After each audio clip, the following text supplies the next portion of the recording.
tardes, buenas noches. Dios les bendiga. Si usted está contento, diga amén. Si está triste,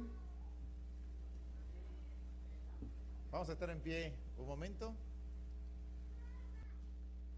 Abrace a 3 personas, no a la vez, una por tiempo.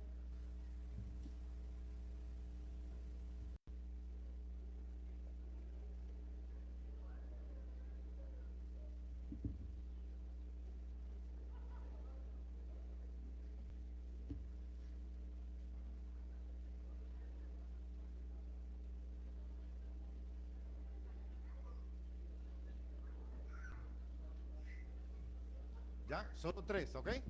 Pueden sentarse. Los que restan ya son responsabilidad suya. ¿Cuántos son abrazos? ¿Cuántos son? Son 8 lo que receta el médico. Así que ya lleva 3. Los otros 5, de aquí hasta que se acueste, pues tenga que recibirlo. El tema de mañana es cómo sostenerse en medio de la tormenta. ¿Cómo sostenerse? ¿En qué? En medio de la tormenta. ¿Usted tenía planes de faltar durante esta semana? Que no sea mañana, porque mañana es un tema que va a ser vital. Cómo mantenernos firmes en medio de la tormenta. Nuestro estudio de hoy va en función de el estudio de la pregunta número,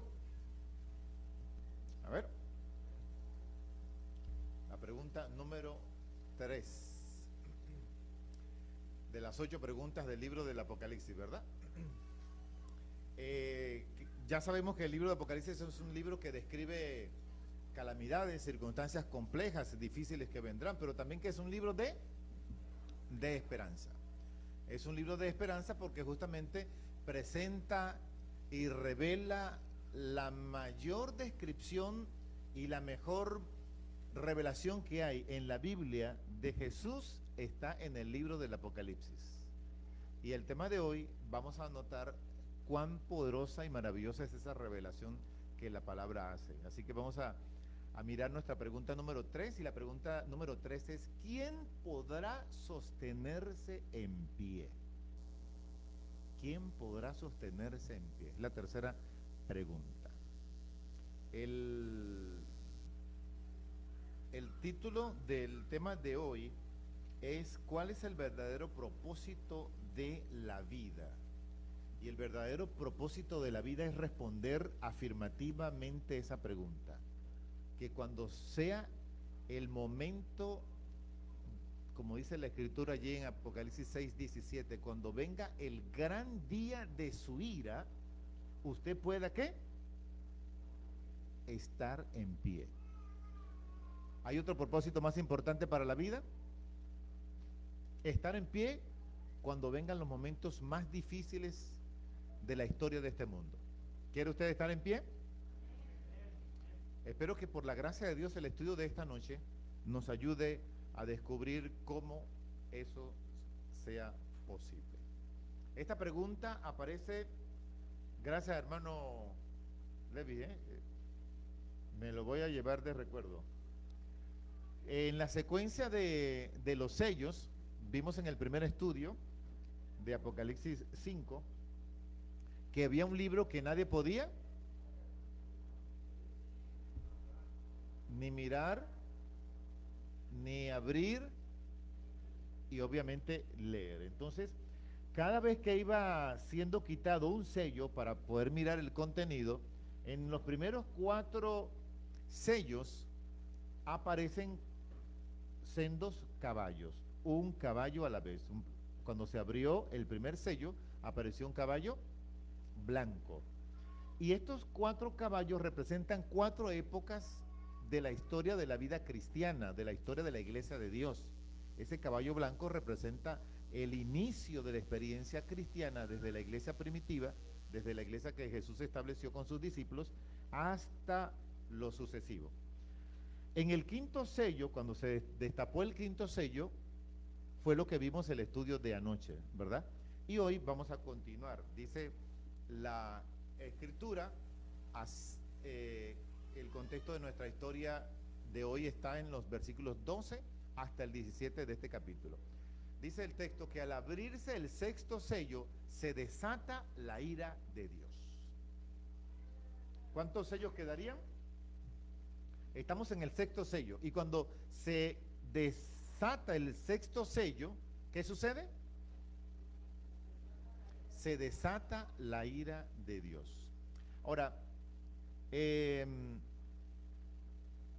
no estoy seguro si vamos a alcanzar a cubrir el séptimo sello, pero ya este sello es sumamente importante saber lo que va a ocurrir, pero lo más importante es saber cómo yo puedo estar en pie ante este gran acontecimiento. Vamos al texto bíblico, desde los versículos número 12. Y cuando el Cordero rompió el sexto sello, ¿quién era el Cordero?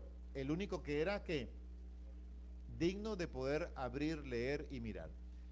Y miré, hubo un gran terremoto. Fíjense las circunstancias que van a ver cuando el sexto sello sea quitado. ¿Qué es lo primero que dice la Escritura? Habrá un ¿qué? Un gran terremoto. ¿Y qué pasa cuando hay un terremoto? Bueno, muchas calamidades, muchas cosas suceden alrededor de un terremoto. Dice el texto bíblico también que el sol, ¿qué ocurrió? Se volvió negro, es decir, hubo un ¿qué? Eclipse de sol. El 8 de abril va a haber un eclipse de sol. Hay algunos que pronostican que van a haber algunas circunstancias especiales durante este eclipse y eso va a ir ocurriendo, pero cuando ya se abra el sexto sello, estas cosas van a volver a ocurrir, pero con una intensidad como nunca antes han ocurrido. ¿Ok? ¿Terremotos han habido? Sí, pero este dice la Biblia que es un terremoto. El sol se volvió negro, la luna, como dice en la Escritura, se volvió roja como sangre y las estrellas cayeron del cielo a la tierra. Estos podrían ser meteoritos, podrían ser cualquier astro que va a implicar alguna circunstancia compleja y difícil. Pues sigue diciendo el texto en el versículo 14, el cielo se desapareció como un papel que se enrolla y todas las montañas, ¿cuántas? Miren qué literal es la descripción y cuán difícil va a ser estos acontecimientos. Todas las montañas y todas las islas fueron removidas de su lugar. ¿Hay gente en las islas, viviendo en islas? Así que, ¿se imaginan todo lo que eso va a significar? Cuando se abre el sexto sello, se manifiesta la ira de Dios. Mire, el tema de esta noche es sumamente importante, así que usted concéntrese, preste toda la debida atención, quizás tome nota de algunas referencias, porque posiblemente, quizás algunos de nosotros estamos acostumbrados solo a mirar un lado de la moneda, una cara de la moneda, y es un Dios que Dios te ama, que Dios te protege, que todo va a estar bien. Pero en este momento, ahora es una manifestación distinta de Dios. Y es su ira, que obviamente representa y manifiesta su justicia. El amor está descrito en su misericordia, pero ahora, este tipo de situaciones que van a ocurrir, esta ira de Dios, muestran su justicia, porque Cristo es tanto misericordia como ¿qué? Como justicia. Amén. Esto es sumamente importante, pero vamos a mirar más adelante lo que va a acontecer. Las montañas y las islas fueron removidas de su lugar y el texto también dice que los reyes del mundo, los gobernantes, los grandes líderes del mundo se escondieron en las cuevas y entre las rocas de las montañas junto con los grandes, los jefes militares, la gente de mayor poderío en cuanto a lo militar, los ricos, poderosos, pero también los esclavos y los hombres libres. Y decían a las montañas y a las rocas, caigan sobre nosotros, ¿y qué? Y escóndanos de la presencia del que está sentado en el trono y de la ira de... Ahora, noten, miren, generalmente en el libro de Apocalipsis, y no solo en Apocalipsis, ahora porque nos está ocupando el libro de Apocalipsis, pero siempre se presenta la forma más dócil, más amorosa de Jesús, el instrumento, el animal que se muestra como un instrumento para representar ese amor de Jesús. ¿Cuál es? ¿El león o el cordero? El cordero. Pero ahora lo que está ocurriendo es que este cordero va a manifestar su gran ira. ¿Lo tienen? Algunos solamente quieren mostrar la bondad y la misericordia de Dios. Yo digo sí y amén. Pero también ese cordero va a venir a manifestar su gran ira para purificar esta tierra. Así que hay personas que piensan, incluso en días pasados me encontré con personas que decían que Dios es tan amoroso que finalmente Dios va a salvar a todo el mundo. Es más, va a salvar hasta el diablo mismo, porque Dios es amor. Posiblemente no han leído porciones de la palabra como esta, donde el cordero va a manifestar su ¿qué? Su ira. La manifestación de la ira de Dios, y eso lo vamos a mirar ya en breve, es algo distinto a lo que usted puede imaginarse, que usted se molestó por algo y agarró la puerta y la sacó de su marco. No, es algo totalmente diferente. Dice el texto, porque ha llegado el gran día del castigo. Y la pregunta de hoy es, ¿quién podrá resistir? ¿Quién podrá estar en pie ante esa ira del Cordero? Así que la respuesta a la pregunta de hoy es, ¿qué voy a hacer yo? ¿Qué debo hacer yo? ¿Cuál va a ser la gran motivación de mi vida? ¿Cuál va a ser el propósito de mi vida de yo estar en pie cuando la ira del Cordero se manifieste? Eso es lo más importante que usted necesita aprender, que usted necesita aplicar. Porque vendrá el momento de ira, ¿sí o no? Sí. Usted lo crea o no lo crea, va a venir. Hay algunas personas que dicen, no, yo no creo que tal cosa vaya a ocurrir, porque no, el hecho de que usted no lo crea no quiere decir que no va a suceder. Algunos no creen que Jesús vendrá, y Jesús no va a venir porque ellos no creen. No, sencillamente va a venir. Así que el gran propósito de la vida es, yo me propongo estar en pie por la gracia de Dios cuando se manifieste la ira de Dios. ¿Habría un propósito mayor que ese?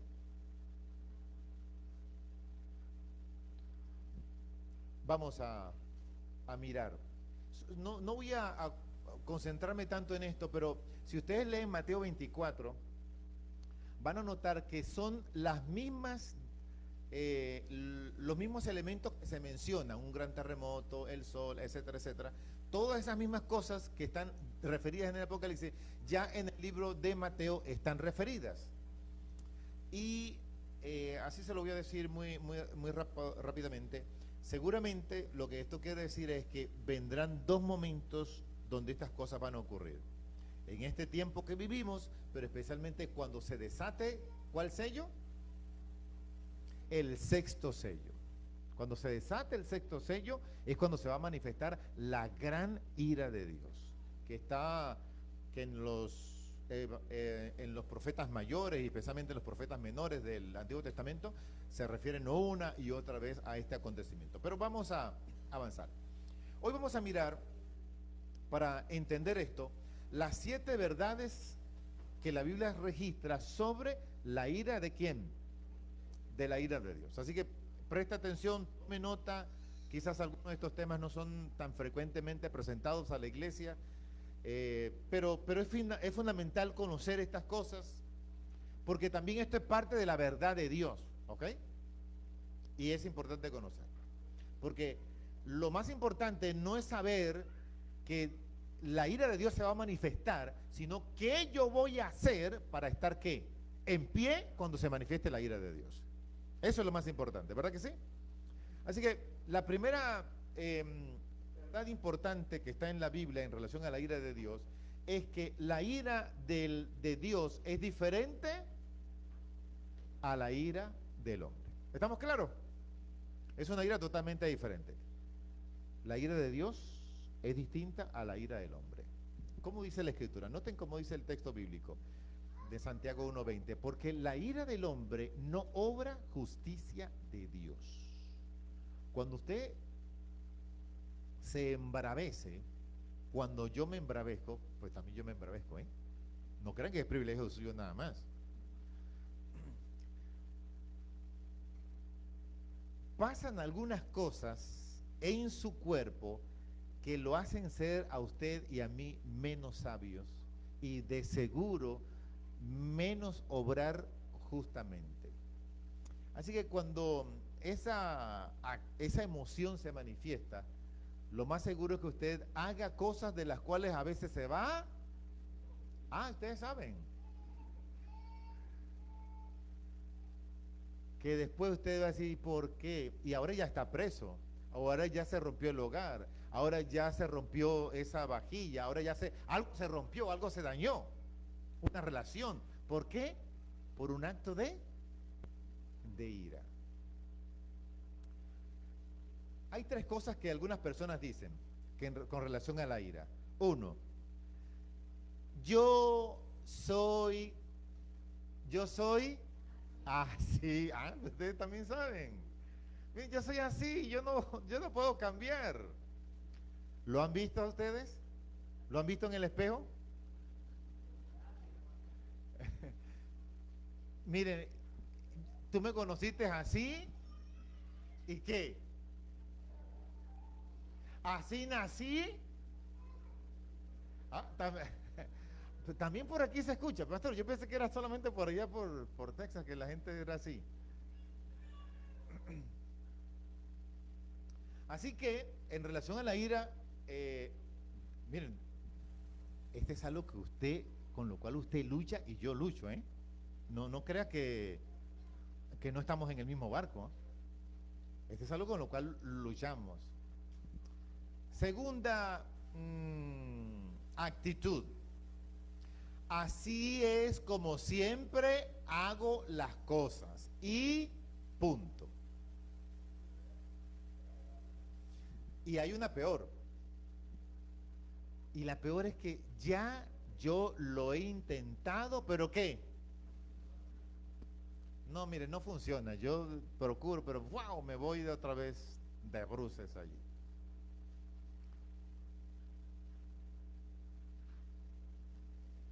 Qué complejo es la ira humana, ¿verdad?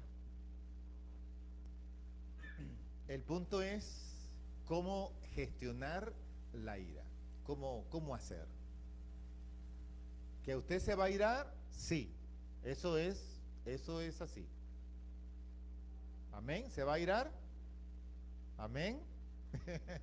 Sí, sí. Miren, la ira es algo positivo. La ira, desde el punto de vista biológico, es una reacción que el ser humano necesita y que va a crearle las condiciones para la sobrevivencia. ¿El problema es la ira? ¿Sí o no? No, el problema no es la ira. El asunto es lo que usted hace cuando se aira. Ese es el detalle, no es la ira. Y algunos se ponen así, ¿no?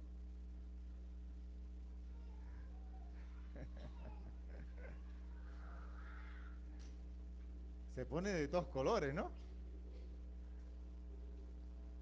Miren, quiero que concentremos nuestra atención en esto.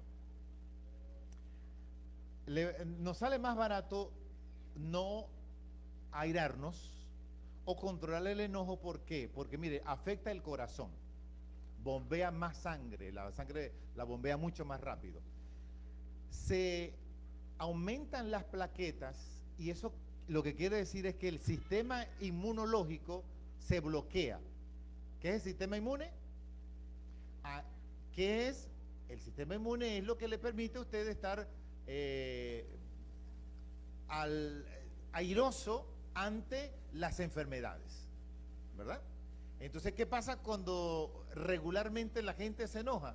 El sistema inmune va cediendo. ¿Qué más? Mire, a alguien si le interesa esto con la relación a la grasa. La grasa, ¿qué pasa? Se acumula y se vuelve ¿cómo?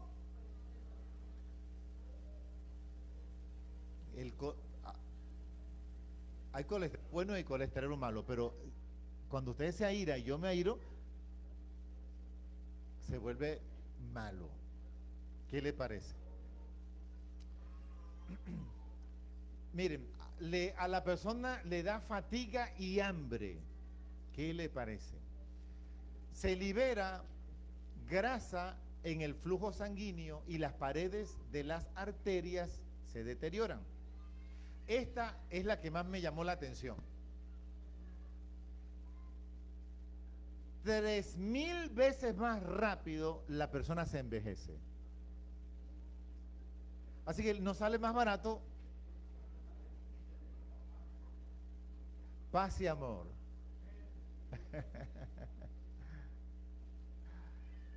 Nos sale más barato. Ahora, miren, es importante, este cuadrito que le estoy mostrando aquí, miren, esto es algo que usted necesita y yo necesito aplicar constantemente en cualquier aspecto de la vida. Siempre que suceda algo, evalúe siempre. ¿Cuándo? Siempre. ¿Cuándo? Siempre evalúe este aspecto. Evalúe. No el efecto, y es donde a veces nos concentramos, sino en el problema y qué fundamentalmente la causa del problema. No es el objetivo del estudio de hoy, pero voy a hacer una mención muy somera sobre estos aspectos. Para algunas personas, las causas de la ira son situaciones patológicas, es decir, son situaciones, hay dos elementos, exógenos y endógenos y exógenos, es decir, las causas son internas, a veces son desbalances hormonales que hay en el organismo y ya eso tiene que tratarlo un especialista, ya eso tiene que medicamentarlo, ya eso tiene que la persona estar bajo tratamiento, no psicológico, sino psiquiátrico incluso, porque necesita medicamento, porque ya la persona está en una condición donde se va a ir afectando muchos otros elementos. Pero en forma general es cuestión, algunos pueden decir, mira, es que yo soy así, yo nací así, me voy a morir así. Hay una historia bíblica que a mí me da esperanza. El Señor Jesús, viendo cómo eran algunos de sus muchachos, de sus discípulos, a dos de ellos les llamó los hijos del trueno. ¿Usted cree que para el Señor Jesús ponerle el sobrenombre de hijo del trueno eran muchachos quietos y apacibles? Boanerges. ¿Los hijos de qué? Del trueno. Les voy a colocar un ejemplo. Una vez fueron a predicar a Samaria y la gente de Samaria no se portó bien, no aceptó el mensaje adecuadamente. ¿Y saben qué hicieron los hijos del trueno? Dijeron, Señor Jesús, ahora vamos a orar para que descienda fuego y los consuma todo. No es así, no es así. No es así todavía, ¿eh? Vamos a darle chance todavía un poquito más para que esta gente escuche, reciba. Pero cuando usted sigue leyendo la Biblia y encuentra, por ejemplo, Primera de Juan, que dice allí uno de esos muchachos de los hijos del trueno, dice, hijitos míos, estas cosas os escribo para que no pequéis. Y si alguno hubiera pecado, abogado tenemos para con el Padre a Jesucristo el justo. Aquel hijo del trueno. Y ahora habla y ahora escribe para sus amados hermanos. Es decir, que Dios puede que... Amén. Y ese Dios todavía tiene el poder para transformar, ¿eh? Así que si usted es un hijo del trueno, hay esperanza para usted y para mí. Amén. Aún hay esperanza. Así que determinar las causas. Lo más importante también es recordar que no, la emoción no es el problema. ¿Verdad que no? No. Si usted no siente emoción, por eso si usted canta un himno y usted no siente la emoción del canto, mire, yo no sé si usted está muerto, usted está... No, porque cuando usted ve un partido de fútbol y va ganando, México le ganó a Estados Unidos. No vamos a meter en eso. Si usted ve un partido donde su equipo va ganando, ¿qué hace usted? Se emociona, pero usted viene a la iglesia y como que le cortan todas las emociones. No.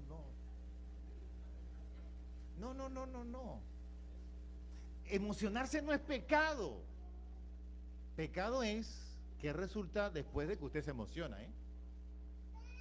Perdió el equipo, agarró usted el televisor y ya ahí sí no está bien, ¿no? El pobre televisor no tiene la culpa. Él solo muestra lo que ocurre. Así que lo importante es recordar que la emoción no es el problema no es la emoción. Ahora, hay otra cosa que podemos hacer y es que comernos las emociones. ¿Qué significa eso? ¿Ah? Que usted se molesta, pero usted se la traga. ¿Y le va a hacer bien eso? Bueno, ya vimos distintos aspectos del área del cuerpo donde vamos siendo afectados. Pero cuando usted esté molesto, valide su emoción. ¿Qué significa eso? No digan esto, ¿eh? No vayan a publicarlo en el Facebook ni nada de eso. La semana pasada yo me molesté con algo que comentó mi esposa y me preguntó, ¿estás molesto? Y yo me acordé de esto, de que yo tengo que validar mi emoción y de, sí, estoy molesto. Pero a veces decir eso no es como tan fácil, ¿verdad? Así que lo primero que usted tiene que hacer es reconocer, ¿qué cosa? Esa emoción que está teniendo. ¿La emoción es malo? No. La emoción no es malo. Usted reconozca, así como este señor que está, ¿qué? Contento, ¿verdad? No estoy bravo. Óigame, ¿cómo que no está bravo? ¡Wow! Imagínese si estuviera bravo. Valide su ¿qué? Reconozca que usted está triste, que usted está malhumorado, que usted está incómodo, que usted está... Reconozca, dígalo. Y usted puede decir, mira, de aquí del 1 al 10, yo estoy 11 molesto, o 12. Cuando usted hace ese ejercicio en su mente, las cosas van a ir fluyendo mucho más fácilmente. No tengo el tiempo ahora, ni es el objetivo concentrarme tanto en esto, pero hay incluso niveles donde se puede evaluar cómo están las cosas. Trate ¿de qué? Trate de qué? Desconectarse de la situación que generó, ¿qué cosa? Esa ira. Así que defina, ¿cómo debería yo, cómo quisiera yo actuar cuando venga un momento de ira? Porque la Biblia dice que airaos, pero no pequéis. Es decir, que está permitida la emoción, pero no que la reacción negativa de esa emoción. Ahí donde está el reto. Ahora usted me va a decir, pastor, y usted lo que me está diciendo es que yo piense, planifique y diga, bueno, yo me gustaría actuar así y hacer esto. ¿Y cómo yo voy a hacer eso en el momento que estoy airado? No. En el momento que está airado, no. Usted lo va a hacer antes. Cuando usted está así tranquilo, apacible, entonces diga, La próxima vez que yo me enoje, ¿cómo yo voy a responder? ¿Cómo yo voy a actuar? Porque no le va a pasar, no va a pasar en el momento que usted está airado, no, ahí usted podría explotar, ¿no? Pero entonces usted va a planificarse para la próxima vez. Y usted dice, bueno, la próxima vez que yo me moleste por algo, entonces ¿qué voy a hacer yo? Díganme, número uno. Ok, voy a reconocer que estoy molesto, voy a reconocer. Número dos, ¿qué más voy a hacer? Voy a tratar de ver qué fue lo que me causó esta molestia, qué fue lo que me causó esta incomodidad, y entonces voy a tratar de que bueno, distanciarme de eso. ¿Se dan cuenta? Entonces el punto es que usted va a ir pensando en eso para que cuando ocurra, ya la mente esté acondicionada en función a cómo va a reaccionar ante esa situación. Miren, no es en el momento en que usted está molesto, no, es previamente para que la mente vaya acondicionándose. Y usted entonces va a determinar qué camino va a seguir cuando usted se aire, se moleste. ¿De acuerdo? Si usted lo aplica, miren, algo maravilloso va a pasar. Número uno, la ira del hombre es distinta a la ira de Dios. La ira del hombre es distinta a la ira de Dios. Número dos, la ira de Dios es ¿qué? La ira de Dios siempre es justa. Leí ahorita, antes de entrar, la historia de un muchacho, la persona que fue condenada a muerte más joven en este país, de 14 años. Y, ok, condenada a muerte, todo lo demás. Le hicieron un juicio en 2 horas y lo determinaron culpable, un juicio sin presencia de familiares, ni de abogados, ni nada, y lo determinaron culpable y muerto, listo. 70 años después, comprobaron que el muchacho era inocente. Miren, eso no va a pasar con Dios. La ira de Dios es justa. ¿Qué dice la Biblia? ¿Qué dice? Miren esta declaración. Los ángeles que permanecieron leales y fieles a Dios, que no se apartaron, ¿verdad? Porque hubo un grupo de ángeles que se apartaron, confiaron en la sabiduría y la justicia del decreto divino. Hay dos cosas de las cuales nadie me saca a mí. Yo siempre creo que Dios es sabio y que Dios es justo. No importa lo que me pase, no importa lo que ocurra, eso lo tengo yo aquí, porque esos dos elementos fueron los que permitieron que los ángeles que no pecaron se mantuvieran fieles. Así que yo he dicho, bueno, yo tengo que meter por aquí ese concepto, esa idea. Dios siempre es sabio en lo que hace. Dios siempre es ¿qué? Justo. Por lo tanto, lo que me ocurra está al control de Él. Miren cómo dice la Escritura. Mas por causa de tu terquedad, tu corazón no arrepentido, estás acumulando ira para ti en el día de la ira, de la revelación del justo, ¿de cómo? ¿Del cómo? Del justo juicio de Dios. Así que si Dios va a determinar que alguien muera eternamente, ¿es por qué? Porque así es. Porque es lo que merece la persona. ¿Número qué?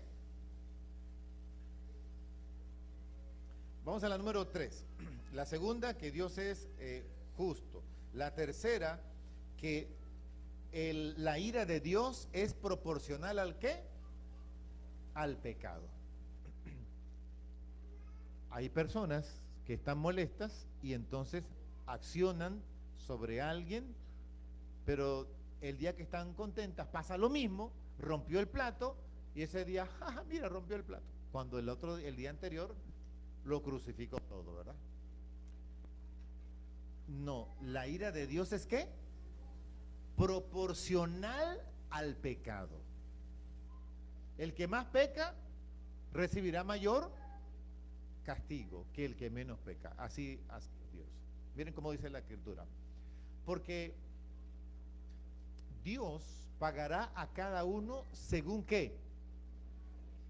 lo que merezcan sus obras. Dios no le va a dar ni más de lo que es, ni menos.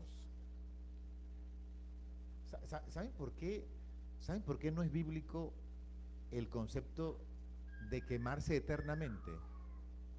Porque, porque 70 años de pecado, 80 años de pecado, implicarían quemarse por la eternidad. ¿Eso sería proporcional? Siguiente, pero es una verdad que hay que estudiar, ¿eh? Siguiente.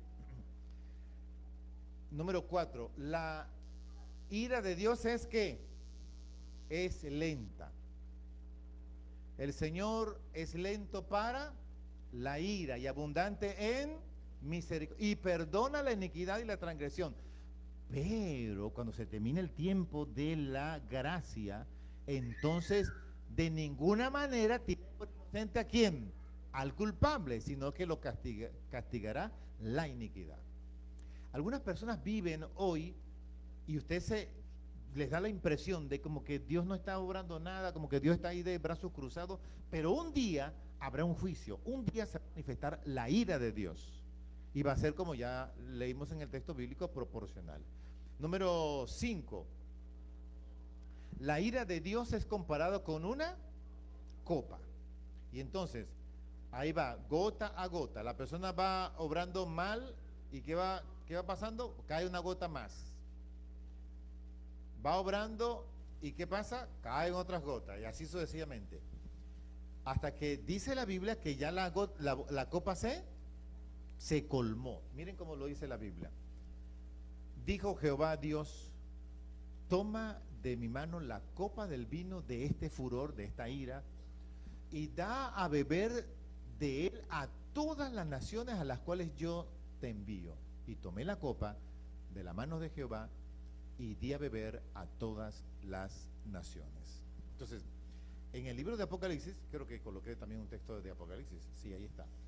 Él también beberá del vino de la ira de Dios, que ha sido vaciado puro en el cáliz de su ira, cáliz, copa, y será atormentado con fuego y azufre delante de los santos ángeles y del Cordero. ¿Y quién va a estar allí también ante esa acción? El Cordero. O sea, el Cordero también, con su presencia, autoriza, valida el castigo del pecador. Número 6, sexta verdad sobre la ira de Dios. Y aquí viene lo maravilloso, es una acción de amor ¿contra qué cosa? Contra el pecado. La ira de Dios no es que como usted, como la suya y la mía, que arrasamos. No. La ira de Dios es una acción donde Dios manifiesta su amor ahora para destruir y eliminar ¿qué cosa? El pecado. Es para destruir y eliminar el pecado. El punto está en que si tu pecado está en ti, tú serás ¿qué? Eliminado. Pero si tu pecado ya tú lo transferiste a Jesús, entonces tú estás libre. ¿Amén? ¿Sí? Es una acción de amor. Fíjense cómo dice la Escritura. Los cobardes. ¿Quiénes son los cobardes? Crédulos, abominables, fornicarios, homicidas, fornicarios, hechiceros, idólatras, que adoran imágenes y no tienen que ver solamente con estatua, y todos los mentirosos tendrán parte en el lago que arde con fuego y azufre, que es la muerte segunda. Entonces, hay una muerte que dice la Escritura, la primera muerte hay resurrección, de la segunda muerte no hay resurrección, y esa es la eliminación total del pecado. Pero si el pecado está en ese tipo de personas o de acciones, entonces la persona también va a morir. Incrédulos. Apocalipsis lo menciona así, la muerte. Ahora, miren, la acción viene sobre el pecador, pero la acción también viene sobre lo que causa mal y la consecuencia grave del pecado, que es, ¿qué cosa? La muerte. La muerte y el Hades fueron, ¿qué? Arrojados al lago de fuego. Y esta también es la segunda muerte. Es decir, ¿se dan cuenta? Dios va a eliminar lo que causa maldad en este mundo con su ira. ¿Cuál es el objetivo de la ira de Dios? ¿Eliminar qué cosa? El pecado y todo lo que el pecado ha generado en el mundo. Entonces, una de las cosas que dice la Escritura allí en el libro de Romanos, que la paga del pecado es, entonces la muerte va a ser eliminada porque ya no va a haber ¿qué? Pecado. Amén, ¿lo tienen? ¿Se dan cuenta? Así que incluso, dice Pablo en 1 Corintios 15, ¿dónde está, oh muerte, tu aguijón? Oh sepulcro, tu victoria. Ya la muerte no tendrá potestad sobre el ser humano, porque el ser humano ahora va a vivir para siempre. Y para que no tengamos duda, miren lo que dice la Escritura ahí en Malaquías 4:1. Aquí que viene el día ardiente, como un horno. Todos los soberbios, los que hacen el mal, serán como paja. En el día que va a venir, les prenderá fuego, dice el Señor. Y de los cuales, de ellos, no quedará ¿qué cosa? Ni raíz, ni rama. La eliminación total ¿de qué cosa? Del pecado y sus consecuencias. Esa es la gran manifestación de amor de Dios. Así que la ira de Dios, ¿qué es? Una gran manifestación de su amor. ¿Para eliminar qué cosa? El pecado de raíz. Y entonces a sus redimidos, a los que le siguieron, a los que le amaron, a los que le obedecieron, darles vida por la eternidad, vida en abundancia. Número 7, la verdad número 7, y esta es la que más me gusta. La anterior es bien importante que usted entienda, y yo entienda también, por qué razón viene la ira. Y la ira no es que Dios se puso bravo un día, bueno, voy a acabar con todo. No, no, no, no. Es que Dios va a eliminar, ¿qué cosa? El pecado de este mundo. La séptima verdad es que hay alguien que te puede salvar de la ira de Dios. Y eso es lo más precioso. Miren cómo lo dice Romanos 5:9. Pues mucho más, estando ya justificados en su sangre, por Él. ¿Por quién? ¿Y quién es Él? Cristo. Por Él seremos salvos de la ira. Amén. Miren, este estudio no es para asustarlo a usted, que va a venir un día donde incluso las islas van a desaparecer, va a haber un gran terremoto, van a haber grandes calaminas. No, eso no es lo más importante. Lo más importante es que usted y yo podemos estar en pie en ese día. Pero podemos estar en pie en el Señor Jesucristo. Y eso es lo vital. Miren cómo dice Apocalipsis. Dios tiene un registro de los que le sirven y le aman y le obedecen. Y en ese registro se llama el libro de la vida. Y el que no fue hallado inscrito en el libro de la vida fue lanzado al lago de fuego. La pregunta es, ¿cómo yo escribo mi nombre en el libro de la vida? Sencillo. Lo vimos ayer. Eso sucede en el atrio. En el atrio está el altar y ¿qué cosa? Y el lavacro. Acepto el sacrificio de Jesucristo y me bautizo. Punto. Eso es todo. Ahora, no queda todo allí. Si usted queda vivo después que acepta a Cristo y se bautiza, entonces tiene que entrar al lugar santo. Es cómo yo me mantengo, ¿qué? Salvo. Porque si usted después de aceptar a Jesús se queda vivo, y ese es lo ideal, ¿verdad? Que quede vivo, entonces usted tiene que mantener la experiencia de la salvación. Y para eso ya hay otros elementos.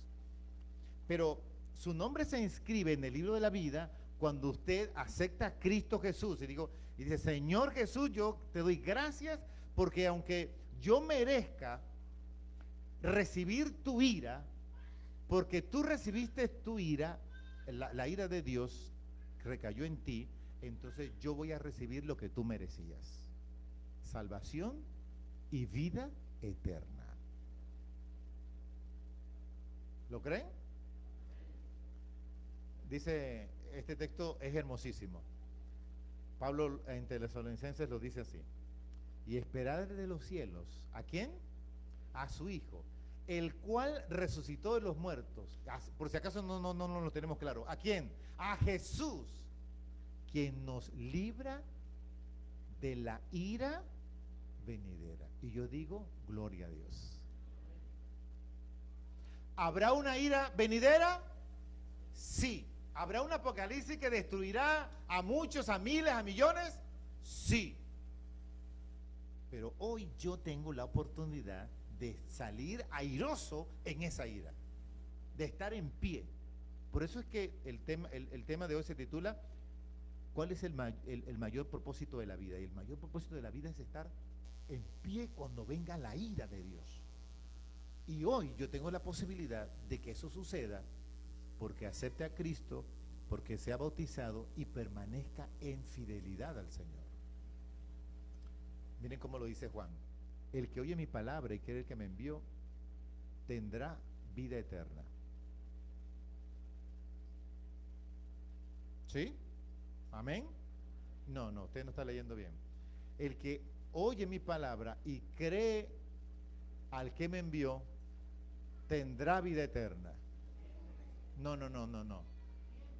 Tiene. ¿Qué significa eso? Presente, eso es ahora. Eso es ahora. Cuando Jesús venga, lo que se va es a manifestar y usted va a disfrutar de la experiencia de la vida eterna en esas condiciones. Ya ese es otro punto. Pero el que tiene al Hijo tiene la vida. ¿Y no vendrá a qué? ¿Qué es esa condenación? Es esa ira de Dios. Porque ha pasado ahora ¿de qué? De muerte a vida. Ahora, ¿habrá personas que no van a creer? Sí, ya lo vimos, ¿verdad? Habrá personas que no van a creer. Dice el texto, el que cree en el Hijo de Dios tiene vida eterna, pero el que ¿qué?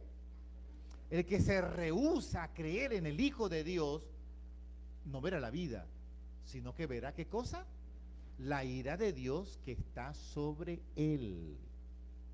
Mire, esto es sumamente importante porque yo no puedo decirles que solo Dios es amor y le estaría diciendo parte de la verdad. La verdad completa es que también vendrá una gran ira una ira de Dios sobre este mundo, para limpieza del pecado de este mundo. Pero lo más importante es que usted y yo tenemos posibilidad de salir airoso. Hoy. Miren, este texto es clarísimo. Más claro no podemos, pastor, más claro no se puede más claro, ¿eh? El que cree en el Hijo tiene vida eterna, y el que se rehúsa a creer en el Hijo no verá la vida, sino que verá ¿qué cosa? La ira de Dios. Así de sencillo, así es. Cuando usted comparta el mensaje con alguien, o usted mismo sea consciente de eso, de que no solamente estamos hablando de que Dios es amor, sí, y la manifestación de su amor es limpiar este mundo de pecado para que podamos vivir por la eternidad en un mundo sin pecado. ¿Eso está bien o no? Sí, es la manifestación de su amor, de quitar lo que ha causado el mal y el pecado, y entonces permitirle al ser humano vivir la experiencia de una vida de santidad en su presencia. El texto es claro y dice: el que tiene al Hijo, punto, ya. ¿Tienes al Hijo? Tienes la vida. ¿No tienes al Hijo? No tienes vida. La pregunta es, ¿tú tienes al que da la vida? Y hoy es la oportunidad para que puedas decirle: Señor, yo quiero también estar en pie cuando venga la ira de Dios. cuando se manifieste la ira del Cordero, porque el Cordero también se va a irar. Cuando venga esa ira, yo quiero estar en pie. ¿Quién podrá estar en pie? Es la pregunta. ¿Y la respuesta cuál es? Todos los que hayan creído y aceptado y vivido en consonancia con lo que Cristo ha establecido. Yo voy a hacer algo más y con eso concluimos. Voy a necesitar aquí a alguien que me ayude. A ver, joven.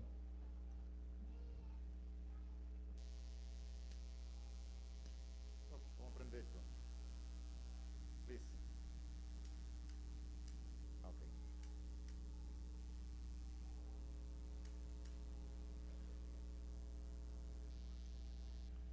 ¿Qué es lo obvio? Y yo acerco esta luz a este vaso. ¿Qué es lo obvio? Que se va a quemar, ¿seguro? ¿Lo creen así? ¿Sí? Vamos a ver si es verdad. El pecado es esto. Y usted es esto. Un vaso frágil. ¿Y qué hace el pecado con el pecador? Con el ser humano, ¿lo qué? Lo destruye. Porque el enemigo vino para matar, para robar, ¿y qué? Y destruir. Es así de sencillo. El enemigo viene para destruir. Así que cuando el pecado viene al ser humano y entró el pecado a este mundo a través de los primeros padres, ¿verdad? De Adán y Eva. Entonces comenzó a venir aquí a este mundo la destrucción, la matanza. Y cuando el ser humano se acerca con el pecado, ¿qué hace el pecado? Lo va destruyendo progresivamente.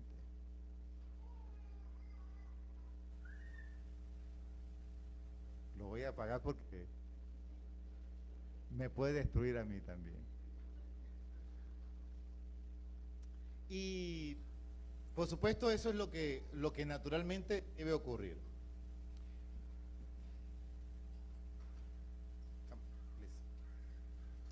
Este es el mismo pecador. ¿Qué pasa si este pecador se acerca, el pecado viene sobre su vida? ¿Qué va a pasar? Oh, ya lo vimos. ¿Está caliente? Oh. Lo destruye, lo quema.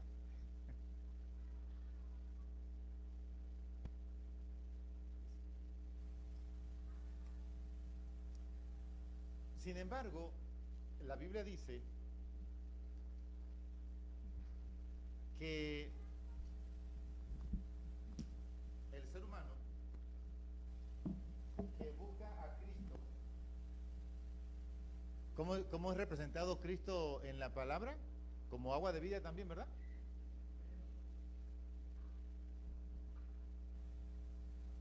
Ahora, este pecador decide ser bautizado, sumergido en el agua, reconocer a Jesús como su Salvador.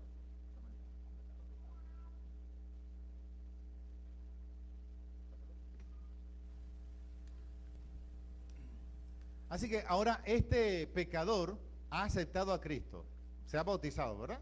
Está reconociendo que su vida, aunque merece la muerte, ahora ha aceptado a Jesús. ¿Qué debería suceder ahora si viene el pecado queriéndolo destruir? ¿Qué debería suceder? ¿Va a ser quemado y destruido? ¿Vendrá la ira sobre él? Vendrá la ira, pero él estará ya, ¿qué? Seguro. ¿Verdad que sí? ¿Lo creen? Así que cuando venga la ira de Dios, se manifieste la ira de Dios, ¿qué debe pasar con ese pecador? ¿Va a ser destruido también? No, no, no, no, porque ya ese pecador, tú tienes a Jesús, y al tener a Jesús tiene la vida. Por lo tanto, no debe pasarle absolutamente nada. Así que si viene el pecado, ¿qué va a suceder? Va a salir airoso, va a estar bien. ¿Será así? Esta persona aceptó a Jesús, testificó Cristo como el agua de vida, lo aceptó, vino a él. Por lo tanto, ¿qué debe pasar? Mantenerse firme cuando venga la ira. Así que vamos a acercar la ira de Dios a este pecador, pero que este pecador ya tiene a Cristo. ¿Lo acercamos? Vamos a ver.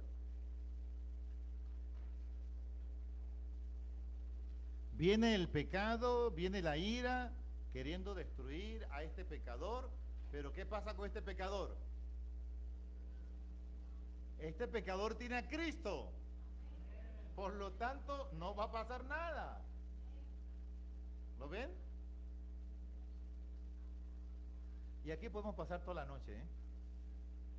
No le va a pasar nada, porque ya tiene a quién, al Señor Jesucristo, que es el dueño de la vida, el dador de la vida, y no pasa nada. ¿Se dan cuenta de qué importante es aceptar al Señor Jesucristo, testificar de ese encuentro con Cristo por medio del bautismo y mantener una experiencia de relación con Él? Porque cuando venga el pecado, venga la destrucción y venga el día de la ira, ¿qué va a pasar?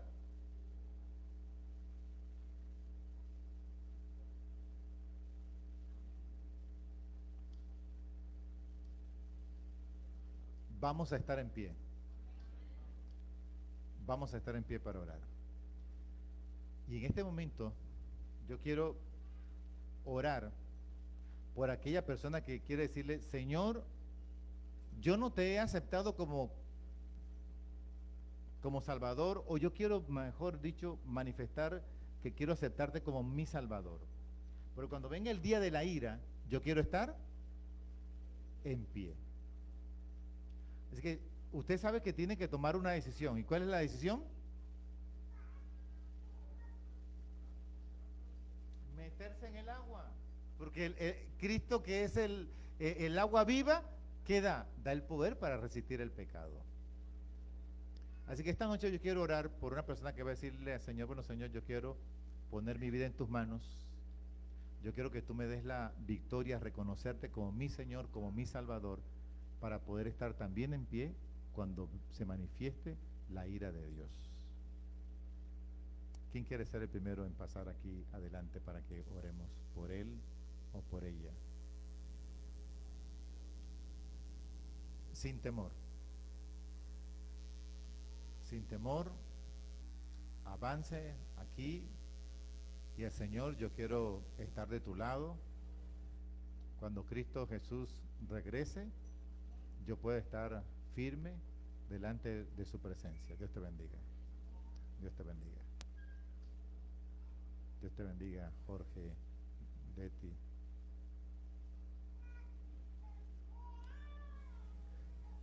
La invitación también es para ustedes, Heidi, su esposo, porque solo teniendo a Cristo es posible salir airoso ante las pruebas. Solo teniendo a Cristo Jesús es posible, haciendo un pacto con Él.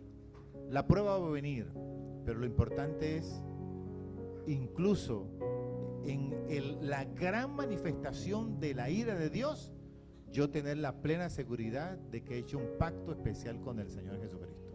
Adelante, acérquense. Amén. Acérquense, estén juntos allí. ¿Hay alguien más que debería pasar aquí adelante? Viene, Dios te bendiga, ¿viene un día de la ira de Dios? ¿Sí o no? Sí.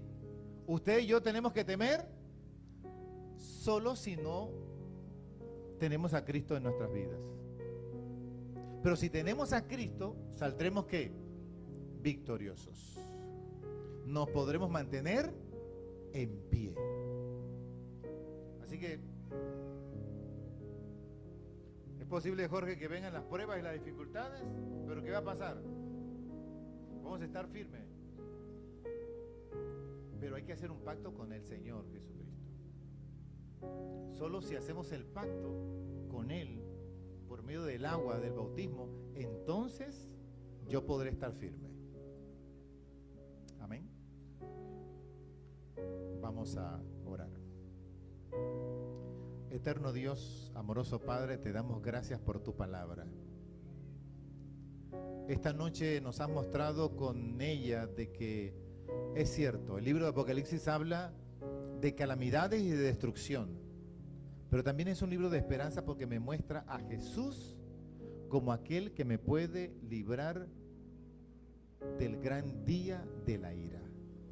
Reconocerlo, aceptarlo, hacer un pacto con Él, me va a permitir vivir con Él por la eternidad. Yo quiero pedirte en el nombre de Jesús que bendiga a todos aquellos que han hecho ese pacto con el Señor por medio del bautismo, testificando su fe en Jesús. Y especialmente quiero colocar en tus brazos de amor a estos amigos que han pasado aquí adelante. Por favor, Señor, dale tu gracia, dale tu bendición. Guía sus vidas, que puedan reconocer que es así como lo dice la palabra. Solo si tenemos a Cristo tendremos la fortaleza para vencer cualquier circunstancia en este mundo, y cuando venga la ira de Dios, poder estar en pie. Por favor, suple y bendice cada circunstancia y necesidad que estos amigos tengan, para que pueda, Señor, conducir de tal manera que pronto también testifiquen de que te aman por medio de esta expresión de fe como lo es el bautismo, y puedan mantenerse firmes y fieles a ti, y que haya una iglesia gozosa de ayudarlo a seguir caminando contigo. Esta bendición la rogamos en el nombre de Jesús. Amén. Yo quiero llevar sus nombres para orar por ustedes, así que quiero pedir a alguien que tome sus nombres y para yo tenerlos presentes. Y algunos de ustedes les sé su nombre, otros no, pero quiero tener la seguridad de que tengo sus nombres para orar por ellos. Sí, ¿ya tienen los nombres, hermana? Sí, ok. Que Dios les bendiga. Recuerden, este es el pacto que tenemos que hacer con el Señor. Dios les bendiga.